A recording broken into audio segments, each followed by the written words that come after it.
اچھا، ایک اور روایت امیر المومنین کی جس میں امیر نے فرمایا کہ 6 چیزوں کی معرفت حاصل کرو. ٹائم لگے گا ورنہ سن لیں، ٹائم کم ہے. 6 چیزوں کی معرفت حاصل کریں. اچھا، آپ اس کو 2-3 عنوان دے سکتے ہیں. وہ کون سی 6 چیزیں جس کی معرفت حاصل کرنی ہے حضرت علی کی نگاہ میں؟ ایک عنوان. دوسرا عنوان، وہ کون سی 6 چیزیں جو انسان کے لیے جنت کے دروازے کھولتی ہے؟ امیر مومنین کی روایت ہے یہ 6 چیزوں کی معرفت حاصل کرو جن کے بعد یہ 6 چیزیں ہوں گی، جنت کے دروازے ان کے لیے کھول دیے جائیں گے. 6 چیزیں. 6 چیزیں میں کیا ہے؟ سب سے پہلی چیز، ٹھیک ہے، یہ 2 عنوانات میں نے آپ کے سامنے بیان کر دیا. حضرت علی فرماتے ہیں 6 چیزیں اپنے اندر جمع کر لے، جنت اس کی طلبگار ہوگی اور دوزخ سے آزاد ہو جائے گا. یعنی جنت اس کے طلبگار ہوگی کہ یہ شخص اگر جنت میں آئے گا تو جنت اس پہ فخر کرے گی. ٹھیک ہے، شروع کروں 6 چیزیں.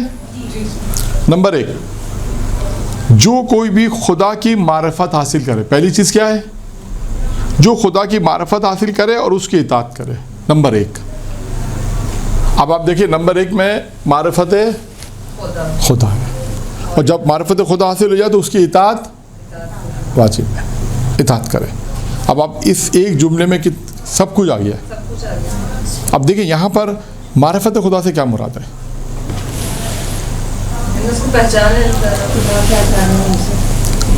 نہیں،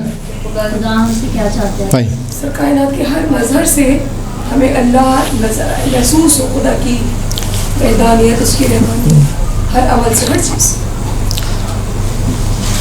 جہاں تک جو میری سمجھ میں آ رہا ہے مطلب یہ کہ خدا کی جب انسان پہلے مرحلے میں جو معرفت حاصل کرے گا وہ وجود خدا ہے، توحید ہے. جب اس کو پہچان لے، ہاں توحید، یعنی آپ کے پاس وجود خدا پہ دلیل ہونی چاہیے. اگر آپ سے کوئی پوچھے خدا ہے آپ کہاں ہے تو کوئی پوچھے دلیل کیا ہے، تو آپ کو دلیل ہونی چاہیے کہ ہاں یہ خدا، یہ ایک دلیل ہے. یہ ہے معرفت، شروع والی معرفت. یعنی جب انسان اس مرحلے پر آئے گا نا وجود خدا کو پہچانے کا، ہاں خدا ہے، پہلا مرحلہ وجود خدا کا ہے، سب سے پہلا مرحلہ. آپ آج کل دنیا میں جو سب سے بڑا مسئلہ جو ہے وہ اسلام کے اندر جو بحث ہے وہ وجود خدا پہ بحث ہے. جب انسان اس بات تک پہنچ گیا ہاں ایک خدا ہے جس کا وجود ہے، یہ خود ایک معرفت کی پہلی منزل ہے کہ ہاں خدا ہے. اب اس کی جب معرفت ہوگی تو اس کی اطاعت ہو جائے گی کہ ہاں ایک خدا ہے، اس کی اطاعت کرنی. اب اس کی اطاعت پھر وہی ساری چیزیں آ جائیں گی جو اطاعت پروردگار میں آتی ہیں. تو پہلے مرحلے میں وجود ہے، وجود خدا ہے، معرفت حاصل کرے خدا کی. پھر اس کے بعد آہستہ آہستہ وہ مراحل، معرفت خدا پھر کیسے آتی ہے وہ الگ مسائل ہیں. پھر معرفت خدا کیسی ہونی چاہیے اس کے واقعات. پھر آپ جیسے جیسے انسان کے اندر معرفت بڑھے گی، واجبات کے ذریعے سے بھی بڑھ سکتی ہے، خدا کے تفکر کرنے سے بھی انسان کو بڑھ سکتی ہے. غور و فکر کرے کہ ہاں خدا ہے، پروردگار ہے، روزی دے رہا ہے، کائنات کوئی ہے. اب یہ خدا ہے، کوئی تو ہے جس نے اس کائنات کو خلق کیا، نظام چل رہا ہے دن رات، یہ خود انسان کے اندر ایک. پھر انسان جب اپنی زندگی توکل پر خدا پہ گزارتا ہے نا، بہت سے لوگ ہیں جو اللہ پر توکل کر کے کام کرتے ہیں تو ان کی معرفت بڑھ جاتی ہے کہ نہیں ہاں خدا ہے دینے والا، چاہے کچھ بھی کر لو. ہمارے ساتھ تو واقعات ہوئے ہیں. کب؟ جب اس نے معرفت خدا کو پہچانا. پھر عمل کے ذریعے سے انسان اپنے اندر اور عمل کے ذریعے سے معرفت کو پیدا کرتا ہے، اس کی واجبات تمام مستحبات کو ادا کرے، تمام حرام سے بچے. پھر اس طرح انسان ایک مرحلے تک پہنچتا آگے. تو پہلی منزل ہے یعنی معرفت پروردگار. جب امام فرماتے ہیں جب اللہ کی معرفت حاصل کرے، پہلی منزل ہے معرفت خدا. پھر اس کے بعد کیا کرے گا؟ اس کی اطاعت کرے گا. نمبر دو کیا ہے؟ شیطان کو پہچانے. نمبر 2 کیا ہے؟ شیطان کو پہچانے. پھر اس کی مخالفت کر لے. یہ اس بات کو جان لے کہ ہاں کوئی ہے شیطان جو خدا کے احکام سے انسان کو روکتا ہے. یعنی یقین رکھیں اس بات پر کہ بہکانے والا ہے، اسباب فراہم کرنے والا ہے. آپ جب تک شیطان کی معرفت نہیں رکھیں گی کیسے بچیں گے کیسے؟ تو آپ کو یہ پتا ہو کہ کون بہکا رہا ہے، آپ کو پتہ ہی نہیں چلا. خدا نخواستہ کوئی ایسا کام کیا، ریاکاری کے کام کیا، دکھاوے کے لیے کام کیا، آپ نے کہا یہ سب کرتا ہم بھی کرتے ہیں، کیا فرق پڑتا ہے؟ تو آپ کو پتہ ہی نہیں چل رہا کہ شیطان آپ کو بہکا رہا ہے. تو اس کا مطلب کیا ہوا کہ آپ جو انسان کا دشمن ہے وہ کون ہے؟ شیطان. اس کو پہچاننا ہے. اور شیطان حملے مردوں پہ بھی کرتا ہے اور سب پہ کرتا ہے، اور خواتین پہ زیادہ کرتا ہے. ہاں سب پہ تو کرتا ہے. روایتیں آپ کو میں بتا دوں گا کہاں ملیں گی. روایت ہے میزان الحکمہ، کتاب کا نام ہے. شین میں شیطان شین اس کے حروف میں شین میں جیسے شیعہ تشیع آپ کو ملے گا نا, شین میں جائیے گا, جلد نمبر 5 میں شاید یا 4 میں, اس میں شیطان ہے. اس کی روایتیں پڑھیے گا نا تو پھر آپ کو وہاں ملیں گے کہ شیطان کے کام کیا کیا ہے. یہ پورا ایک لیکچر ہو چکا ہے شیطان کے حربے, یہ میں نے لیکچر تیاری کر کے اس پہ کہا تھا شیطان کے حربے. شیطان کا پھر آپ تلاش کریے گا, آپ کو یہ ہوم ورک ہے ایک کہ شیطان کا آخری حربہ کیا ہے, یہ ہے اس میں, اور معصوم روایت بھی ہے کہ شیطان کہتا ہے جب مجھ سے کوئی نہیں بہکتا تو پھر میرے پاس کیا حربہ ہے. یہ سوال ہے, اس کو تلاش کریے گا, دیکھیے گا کیا ملتا ہے اس میں آپ کو. ملے تو بتا دیجیے گا, ہوم ورک تلاش کریے, مل جائے تو ٹھیک ہے, نہیں تو نہیں. سر آپ بتا دیجیے تاکہ ہم سب سن لیں, ورنہ 2-4 دیکھیں گے. نہیں بھائی 2-4 دیکھیں گے, کم سے کم 2-4 تو کتاب کھولیں گے, کم سے کم اسی بہانے کتاب کھولے گی. اور یہ یاد آ جو جب وہ کتاب کھلے گی نا تو آپ دعائیں دیں گے. بہت سی چیزیں کھل جائیں گی. ہاں یہ ضرور پڑھا تھوڑا سا کہ شیطان جب اپنے چلوں کو بھیجتا ہے مختلف ٹاسک دے کر, وہ آ کے اس کو رپورٹ پیش کرتے ہیں تو وہ خوش نہیں ہوتا, لیکن اس چیلے کے حربے سے بہت خوش ہوتا ہے جس نے میاں بیوی میں لڑائی کری. اور بھی ہے, اور بھی ہے. آخری حربہ پوچھا میں نے, یہ آخری یہ آخری نہیں ہے. یہ آخری نہیں ہے, تلاش کریں. جو علم دین حاصل کرتے ہیں ان کو بھی وہ آخری نہیں ہے, آخری وہ کہ وہ خود عابد بن کے آ جاتا ہے. عابد کو یہ حربے کو دیکھ کر اس نے انبیاء کے ساتھ بھی کیا. چلیں آپ لوگ مطالعہ کریں اس پہ. آپ کا کم از کم میرا نظر ہے اگر آپ نے واقعی ایمانداری سے مطالعہ کیا تو 2 لیکچر تیار ہو جائیں گے آپ کے. چیلنج ہے میرا. صرف شیطان صرف شیطان پہ آپ, شیطان پہ اتنا میٹر ہے کہ آپ اشرا پڑھ سکتی ہیں. ساری عورتیں اٹھ کے نہیں آپ ان کو بتائیں نا کہ شیطان کیسے بہکاتا ہے. خدا قرآن مجید میں جو شیطان کے متعلق جو آیات ہیں ان آیات کو دیکھیں. ایک استاد کا موضوع تھا کہ شیطان کیسے بہکاتا ہے. پھر اس میں ایک عمل کیا ہے کہ شیطان تمہارے عمل کو زینت دیتا ہے. بالکل صحیح بات ہے سر. یعنی بنا یہ بھی ایک عمل ہے شیطان کا. یہ حربہ ایک قرآن میں ہے. ہاں 4 مقامات پر ہے, ایک نہیں. ہاں 4 مقامات پر ایک شیطان زینو کر کے جو عبارت ہے نا زین, کہ تمہارے عمل کو زینت دیتا ہے. برے اعمال کو سجا, برے اعمال ہو یا نارمل اعمال ہو, لیکن ریاکاری کرتا تمہارے اعمال کو زینت دے کے آپ کے اندر اپنا ایک چیز ایسی پیدا کرتا ہے. آپ کہتے ہیں کیا عمل کیا ہم نے. ہاں آپ کو پتہ بھی نہیں چلے گا کہ وہ آپ کو بہکا رہا ہے. یعنی سر برے عمل کے اوپر بھی خوشی محسوس ہوتی ہے انسان کو. وہ اس وقت ہوتی ہے, وہ شیطان ہے نا. وہ کیوں فیل نہیں ہوتا؟ اس لیے کہ شیطان انسان کے اندر اس طرح صلاحیت کر گئی کہ آپ کہتے ہیں اس میں برائی کیا ہے. اب مثال میں آپ کو دے دوں, کیونکہ اب بے حیائی, جی سر صحیح بات. اب بے حیائی معاشرے میں اتنی ہو گئی ہے کہ لوگ کہتے ہیں اس میں برائی کیا ہے مولانا. یعنی میں ان لوگوں کی بات کر رہا ہوں جو بعض دفعہ متدین لوگ تھے. اب میں پورا قصہ نہیں سنا رہا, ٹائم لگ جائے گا اس میں. صرف اتنا یہ تھا کہ معاشرے میں اب جو بے حیائی اگر ایسی ہے کہ کوئی ایسا ڈرامہ آ رہا ہے مثال کے طور پر کہ جو شاید انسان اپنی فیملی کے ساتھ نہیں دیکھ سکتا, بعض چیزیں ایسی آتی ہیں. اگر فرض کریں تو ایک صاحب کریں اس میں بھی لڑکی اگر ٹی شرٹ پہنا تو مولانا سے برائی کیا ہے, کہہ اس میں برائی کیا ہے. یعنی جو حیا تھی وہ حیا ہی ختم کر دی, وہ ختم کر دیا. یعنی آپ کیا بس جو آئمہ علیہ السلام نے جو معیار دیا ہے حیا کا, وہ حیا کیسے خود انسان اتنی حیا کیسے ختم ہو گئی, ختم ہو گیا. یعنی کچھ چیزیں ایسی ہوتی ہیں جو آدمی نہیں بیٹھ سکتے, فیملی کے ساتھ نہیں دیکھتا. بس ایسی بیہودہ چیزیں آ رہی ہیں, بیہودہ باتیں آ رہی ہیں, یا ایسی چیزیں آ رہی ہیں مثال ہے تو انسان نہیں دیکھتا. تو بعض لوگ کہتے ہیں اس میں کیا برائی ہے. یعنی یہ خود جملہ کہنا مولانا اس میں کیا برائی ہے, اس کا مطلب کیا ہے وہ جو ضمیر ہے اندر وہ مر گیا. بس یہ پتہ نہیں چلتا انسان کو. یہ ان لوگوں کو پتہ چلتا ہے جو جاگ رہے ہوتے ہیں, جو غفلت سے بیدار ہوتے ہیں کہ نہیں یہ ایک بے حیائی ہے. حتیٰ اس حیا کا معیار جناب شعیب کے واقعات میں ملے گا, جناب موسیٰ کے واقعات میں ملے گا, جناب زلیخا کے واقعات میں آپ دیکھیں وہاں حیا کے سارے معیارات وہاں مل جائیں گے آپ کو کہ کون چھوٹی چھوٹی چیزوں کو حیا قرار دیا گیا. بالکل جس طرح فیملی سسٹم میں ہوتا ہے کہ گھر میں رہ رہے ہیں, دیور ہیں یا کوئی ہے, اس کو برا نہیں سمجھا جائے گا تو بھائی کی طرح. نہیں وہ الگ چیز ہے, وہ ایک الگ چیز ہے. برائی تو وہاں بھی نہیں وہ الگ, دیکھیں وہ ایک الگ چیز ہے. وہ کیا ہے, دیکھیں برائی ہے لیکن برائی کا کوئی بیہودہ بات کرے گا تو برائی ہوگی. اگر ٹھیک ہے اگر کوئی بھائی سمجھ کے, اگر کوئی بھابھی اپنے دیور کو بھائی سمجھ کے ہاتھ لگا رہی ہے غلط ہے. کہ یہ تو میرا بھائی ہے, یہ غلط ہے. ہاں یہ غلط ہے, ہاں یہ غلط ہے, یہ غلط ہے, ہاں یہ غلط ہے. لیکن یہ کہ بھائی ایک فیملی گھر میں سب مل کے رہتے ہیں, کھاتے پیتے ہیں, سب خواتین حجاب میں, دیور بھی ہے, جیٹ بھی باتیں کریں, کھانا پینا.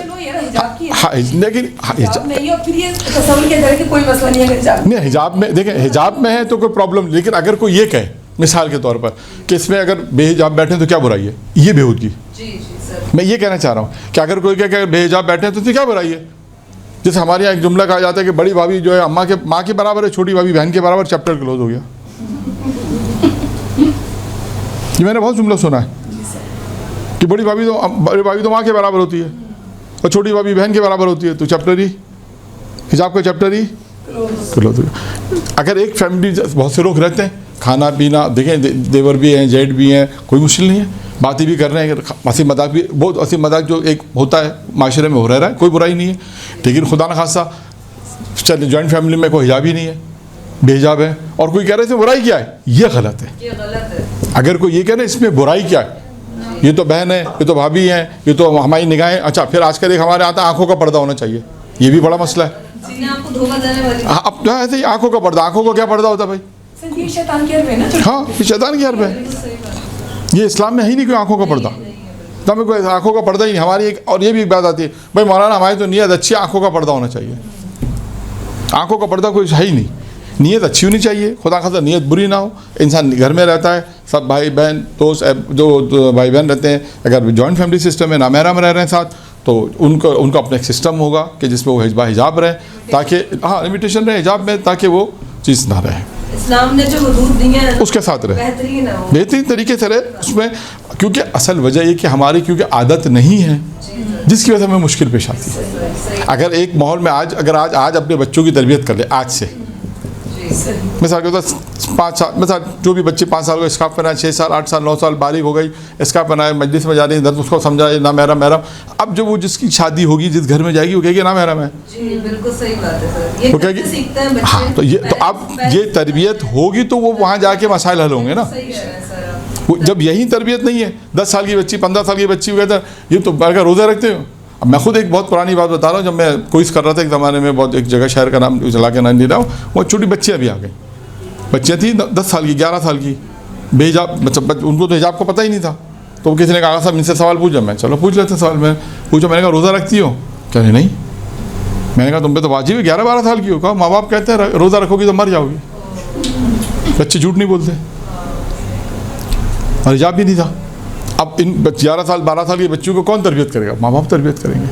جب ماں باپ تربیت نہیں کریں گے تو آگے جا کے خود بخود مسائل پیدا.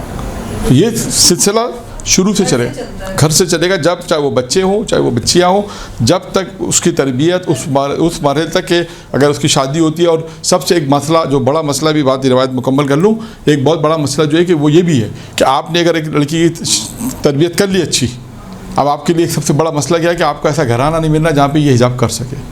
یہ ایک دوسرا مسئلہ ہے, یہ بھی کوئی چھوٹا مسئلہ نہیں ہے کہ آپ نے جس پہ اپنی بچی پہ محنت کی کہ اس کو خود دین پتہ ہے, لیکن جہاں اس کی شادی ہو گئی اگر ان کو نہیں پسند تو بہت مشکلات, اس بچی کے لیے بہت مشکلات رہیں گی. خیر آ جائیے, آپ کا ہوم ورک اپنے مقام پر ہے, ابھی وہ ہوم ورک ہے, بات یہاں سے شروع ہوئی تھی کہ دوسری چیز کیا ہے, شیطان کو پہچانو, اس کی بھی معرفت حاصل کرو, تاکہ جب پتہ چل جائے شیطان ہے تو پھر اس کی مخالفت. ہر جگہ آئے گا کیا کرنا اور کیا نہیں کرنا.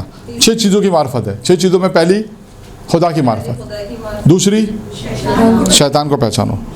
اچھا, اس کے بعد ہے تیسرا کیا ہے, حق کی معرفت. حق کی معرفت حاصل کرو اور حق کو پہچانو, پھر اس کی پیروکار بن جاؤ. اب آپ اس میں بہت تمام لوگوں کی واقعہ ڈال سکتے ہیں. ابو ذر, سلمان, مقداد, انہوں نے حق کو پہچانا. اہل بیت حق ہے, اہل بیت حق ہیں, اہل بیت کو پہچانو, ان کی معرفت کو حاصل کرو. ہاں, علی, اہل بیت, ائمہ معصومین, یہ سب حق ہیں, ان کو پہچانو, ان کی معرفت حاصل کرو. جب ان کو پہچان لو پھر ان کی پیروی کرو, پھر ان کے ساتھ رہو. یہاں پہ امیر مومنین کا حق کی معرفت حاصل. حق کیا ہے, علی حق ہے, اہل بیت حق ہے, ائمہ معصومین حق ہیں, قرآن حق ہے. جب یہ سب حق ہیں تو اب ان کی پیروی کرو, ان کو پہچانو, ان کی معرفت حاصل کرو, اہل بیت کی معرفت حاصل کرو, ائمہ کی معرفت حاصل کرو. پھر جب ان کو پہچان لو کہ ہاں ائمہ ہیں, اہل بیت ہیں, پھر اس کے بعد ان کی پیروی کرو. پھر اس کے بعد چوتھی چیز, باطل کو پہچانو. ان کے مقابلے, حق کے مقابلے میں کیا ہے؟ باطل ہے. اب جتنے بھی اہل بیت کے مقابلے میں سب باطل ہیں, ان کو بھی پہچانو اور ان سے پرہیز کرو, پھر ان سے دوری اختیار کرو. ان کو بھی پہچاننا ہے. اب یہ نہیں کہ ہم اہل بیت کے تو دوست ہیں اور ان کے دشمنوں کو بھی ساتھ ساتھ دوست رکھیں, یہ نہیں ہو سکتا. سر یہ بڑا ٹرینڈ چل رہا ہے ویسے. ہاں تو یہی تبھی اب روایت میں آیا نا. اب دیکھیں روایت میں آیا ہے, جگہ جگہ آپ کو روایت میں ملے گا, معصوم سے روایت میں کہ ہمارے ہم سے محبت اور ہمارے دشمنوں سے بیزاری. یہ پورا جملہ آیا روایت میں, یہ پورا جملہ روایت میں اس طرح, ہم سے محبت, ہمارے دشمنوں سے بیزاری. یعنی ذرہ برابر بھی کہتے ہیں, ذرہ برابر بھی نرم گوشہ نہیں ہونا چاہیے. ذرہ جو شاید مائکروسکوپ سے آپ کو نظر آئے, ہم نظر میں مائکرو, وہ بھی نہیں ہونا چاہیے. تو یہ آپ کے لیے فائدے مند ہے محبت. کوئی لحاظ کچھ دینا ہی نہیں, کوئی بس ہری حق اور باطل. حق اہل بیت ہے, مقابل میں جو وہ باطل ہے. اب جو باطل ہے, آپ جو اہل بیت کے مقابلے میں باطل ہے, اور اس کے بعد پھر اس کو پہچانو, اس کو بھی پہچانو, اور جب اس کو پہچان لیا تو اس سے پرہیز, اس سے دور. ابھی نہیں, اس کے بعد چھٹی چیز, پانچویں چیز, جس طرح میں روایت پڑھ رہا ہوں نا, اس کی خاص وجہ ہے. اچھا سر ٹھیک ہے, اس کی بھی وجہ ہے, تاکہ آپ کو یاد کرنے میں آسانی ہو جائے. جی سر, یہ بھی ذہن میں رکھیے گا. تسلسل ہے. ہاں. پانچواں کیا ہے؟ دنیا کو پہچانو, اس کی بھی معرفت حاصل کرو, اور جب اس کی معرفت ہو جائے, دنیا کی معرفت ہو جائے, تو اس سے دوری اختیار کرو. پرہیز, وہی دوری. دنیا کو پہچانو. دنیا کیا ہے؟ ایسا نہیں دنیا تمہیں دھوکہ دے رہی ہے. دنیا کو پہچانو, دنیا کے اندر کیا چیز ہے اس کو پہچانو. دنیا کے اندر مال, دولت, عزت, زینت, دکھاوا, تمام چیزیں دنیا کے اندر ہے. ان دنیا کو پہچانو, دنیا کیا ہے. قرآن کے اندر آپ دیکھیں کتنی آیات ہیں, احادیث معصومین کی کتنی ملیں گی, واقعات آپ کو دنیا کے کتنے ملیں گے. دنیا سوائے دھوکے کے کچھ نہیں ہے, فریب کے کچھ نہیں. ابھی فرماتے ہیں اس کو پہچانو. جب اس کو پہچان لو تو پھر اس کے بعد اسے دوری اختیار کرو. اور آیات کا آخری جملہ کیا ہوگا؟ آخرت کو پہچانو. آخرت کو پہچانو. جب اس کو پہچان لو تو اس کی جستجو میں لگ جاؤ, اس کے پیچھے لگ جاؤ, آخرت کی تیاری میں لگ جاؤ. جب اس کو پہچان لو, اس کی معرفت حاصل کرو, اس کو پہچانو, تو اس کی جستجو میں لگ جاؤ, اس کی تیاری میں لگ جاؤ کہ بس مجھے آخرت تیار کرنی ہے, مجھے آخرت میں اپنا گھر بنانا ہے, مجھے آخرت کے لیے کام کرنا ہے. جو کام کریں آخرت کے لیے کریں, جو کام کریں پروردگار اس میں آخرت میں ہمیں اجر و ثواب عطا کرے گا. یہ 6 چیزیں ہو گئیں. حضرت علی علیہ السلام نے فرمایا کہ یہ 6 چیزیں جس میں ہوں گی, جہنم کے دروازے بند ہوں گے, جنت کے دروازے کھلیں گے, جنت اس کی طلبگار ہوگی. یہ 6 چیزیں ہیں کہ جو میں نے آپ کے سامنے بیان کی. اور ٹھیک ہے, یہ روایت مکمل ہو گئی. اب آپ کو جس ترتیب سے میں نے لکھوایا, ترتیب کیا تھی؟